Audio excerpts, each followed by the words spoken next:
आज मैं आपको प्रॉपर्टी के हवाले से ये हमारी पहली वीडियो बन रही है और इंशाल्लाह ये सीक्वेंस में ये वीलॉग डिफरेंट चीज़ें आपके सामने लाता रहेगा जो कि आपके नॉलेज में, आपकी मालूमात में बेशबहा इजाफ़ा करेगा। तो आज मैं आपको बताता हूँ कि हमारी जो मलकियत होती है, जो चीज़ें हमारी मलकियत में होती हैं, उसका जो सरकार के खाते में जो अंदराज होता है वो कहाँ पे होता है। तो उसका अंदराज जो होता है वो एक रजिस्टर होता है जिसको रजिस्टर हकदारान ज़मीन कहते हैं, जिसको मिसल हकीयत भी कहते हैं और मिसल मियादी भी कहते हैं। मिसल हकीयत वो रजिस्टर होता है जो जब बंदोबस्त होता है, इस्तेमाल के बाद जब बंदोबस्त होता है, डिमार्केशन ऑफ लैंड होती है, तब जो मसवदा तैयार किया जाता है, जो रजिस्टर तैयार किया जाता है, उसको मिसल हकीयत कहते हैं। और उस मिसल हकीयत के बाद हर 4 साल के बाद जो रजिस्टर हकदारान ज़मीन, जिसको रजिस्टर ऑफ राइट्स भी कहते हैं, जब वो बनाया जाता है हर 4 साल के बाद, उसको मिसल मियादी कहते हैं। यानी कि उसकी एक मियाद होती है। उसको बनाने का तरीक़ाकार ये होता है कि उस 4 साल के दौरान जितनी ट्रांजैक्शन हुई होती है, जितना लेन देन हुआ होता है, जितना एक मालिक बेच गया, दूसरे ने ख़रीद लिया, और 4 साल बाद उसका अमल दरामद जो होता है वो रजिस्टर में हो जाता है। उससे पहले वो रजिस्टर इंतकालात होता है, जिसके बारे में मैं आपको बाद में बताऊंगा डिटेल में कि वो क्या चीज़ होती है। उसमें अंदराज होता है और 4 साल के बाद फिर वो रीशेप होके जो नए मालिक बनते हैं उनका अंदराज मिसल मियादी यानी कि रजिस्टर ऑफ राइट्स में आ जाता है, और जो पुराने मालिक जो बेच चुके होते हैं उनका नाम ऑटोमेटिकली ख़त्म हो जाता है। आज मैं आपको रजिस्टर हकदारान ज़मीन मिसल हकीयत वो मैं आपको दिखाता हूँ। मिसल हकीयत और मिसल मियादी में फ़र्क कोई नहीं होता, लेकिन मिसल हकीयत कंसोलिडेशन के बाद जो सेटलमेंट होती है, जो सेटलमेंट में जो रिकॉर्ड मुरतब होता है उसको मिसल हकीयत कहते हैं, और मिसल मियादी 4 साल को, जैसे मैंने आपको पहले बताया। अब इसमें मैं आपको दिखाता हूँ कि इसमें क्या क्या चीज़ें होती हैं। इसमें जो सबसे पहला जो पेज होता है, जो सबसे पहला नक्शा होता है, उसमें ये चीज़ें होती हैं कि उस मौज़ा के, उस देह के बारे में उसकी सारी डिटेल ऊपर लिखी हुई होती है, और इस रजिस्टर में जो जो इसमें कागजात लगे हुए हैं उनकी डिटेल होती है सारी। नेक्स्ट पेज पे आ जाए। इसमें भी उसी तरह का एक नक्शा है, आगे आ जाएं। हाँ, इसमें ये चीज़ें बताई गई हैं कि ये जो रजिस्टर है इसके अंदर जो शजरा नसब होता है उसमें मालकान को किस हैसियत से शो किया जाता है। उसमें ये होता है कि नंबरदार जो होता है वो हमेशा बहरूफ शंगरफ यानी कि सुरख लिखाई में लिखा जाता है। जो लावल्द होते हैं, जिनकी औलाद कोई नहीं होती, उनको इस निशान से ज़ाहिर किया जाता है, इस निशान से। जो ज़ौजा होती है या बेवा होती है उसके लिए ये निशान इस्तेमाल होता है। जिसका बाप या दादा या हामद मालिक अज़ीज़ ज़िंदा हैं उनका कलम सुरखी लिखा जाता है। मतलब एक बंदा मालिक है और उसका वालिद भी ज़िंदा है, तो वालिद मालिक तो नहीं है लेकिन उसका नाम लिखा जाएगा तो वो सुरखी से लिखा जाएगा। जो बेटी होती है, दुख्तर होती है, उसका निशान ये है। जम्मू कश्मीर का जो है वो उसका ये इशू है, ये उसका इस जर्द रंग से लिखा जाता है। अब आगे आ जाए जी। अब जनाब ये आगे हो गया है शजरा नसब शुरू। ठीक है, शजरा नसब के कागजात हैं। हाँ जी, देखें। अब जैसे ये है, ये मोहम्मद असलम, ये नंबरदार है, ठीक है, ये गांव का, तो ये सुरख स्याही से लिखा हुआ है, ये उसकी बीवी है।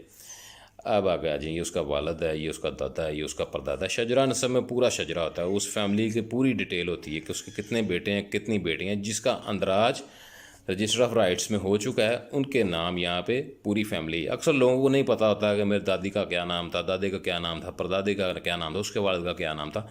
तो वो लोग पटवारी के पास जाके या महकमा माल का जो असलई दफ्तर होता है, जिसको मालहाना भी कहते हैं, वहाँ पे जाके वो अपने आबा व अजदाद के नाम, वो अपना शजरा नसब जो है वहाँ से मालूम कर सकते हैं। बिल्कुल आसान तरीका है ये वाला।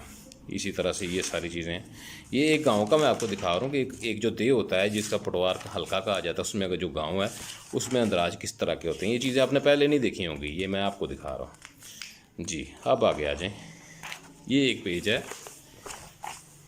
इसको कहते हैं सर्वे नंबरान हसरा। इसमें क्या होता है कि जो एक गांव होता है जिसको डिमार्केशन करके उसको एक अलहदा दे मान लिया जाता है, उसका एक प्रॉपर एक नक्शा होता है और हर खेत का एक नंबर होता है। जो कि सेटलमेंट के टाइम पे हर खेत को एक नंबर इशू किया होता है, और उस नंबर को कहते हैं खसरा नंबर, सर्वे नंबर या खसरा नंबर।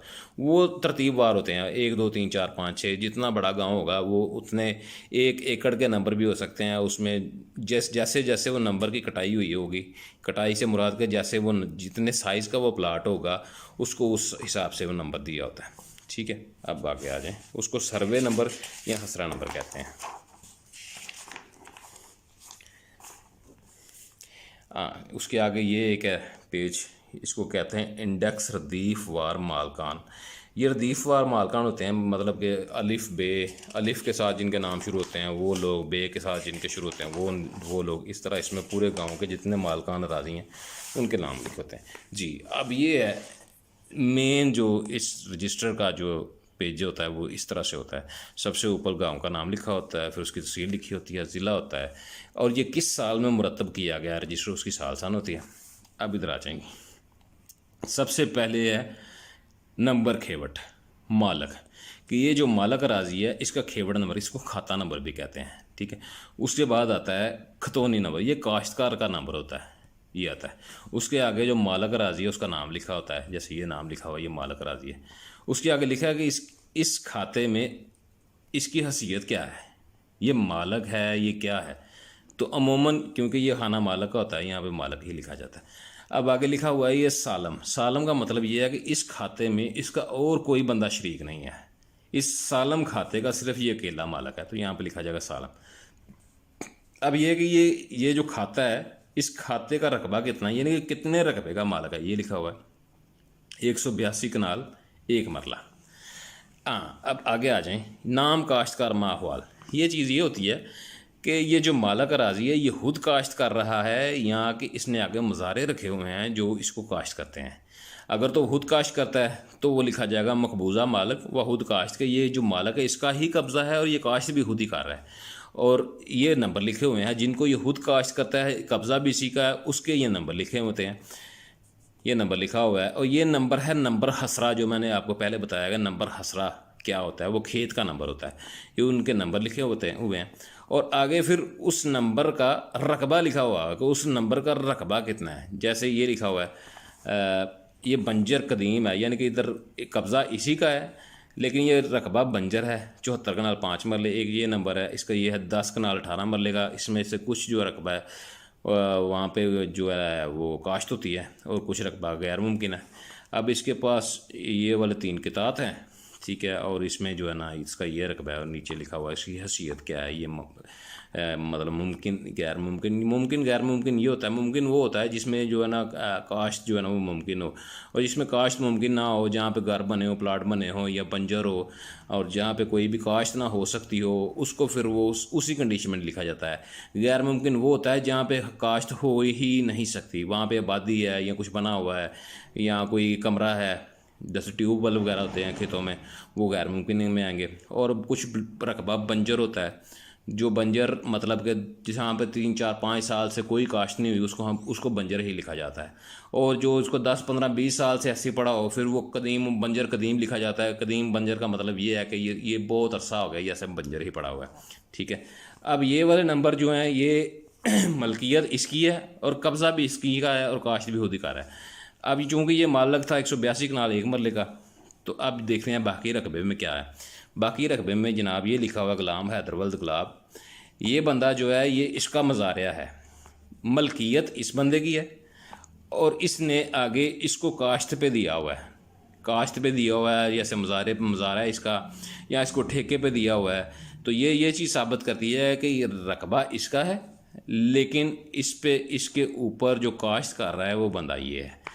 अब यहाँ पे क्या है कि गुलाम हैदर जो है वो ये वाले नंबरान खसरा, ये वाले जो खेत हैं ये वाले खेत इसके कब्ज़े में हैं, यहाँ पे काश्त इसकी है, मलकियत इसकी है, काश्त इसकी है। अब ये 1 2 3 4 5 1 2 3 4 नंबर जो है ये वाले गुलाम हैदर जो है, ये वाले गुलाम हैदर जो है ये काश्तकार है। अब इसके आगे इसकी हैसियत लिखी हुई है कि इसको लगान क्या है, ये क्या ठेका देता है, क्या चीज़ है इसके, ये किस हिसाब से इसने लिया हुआ है, ये इसको क्या पे कर रहा है, उसकी सारी डिटेल है आगे। ठीक है, अब आगे आ जाएं।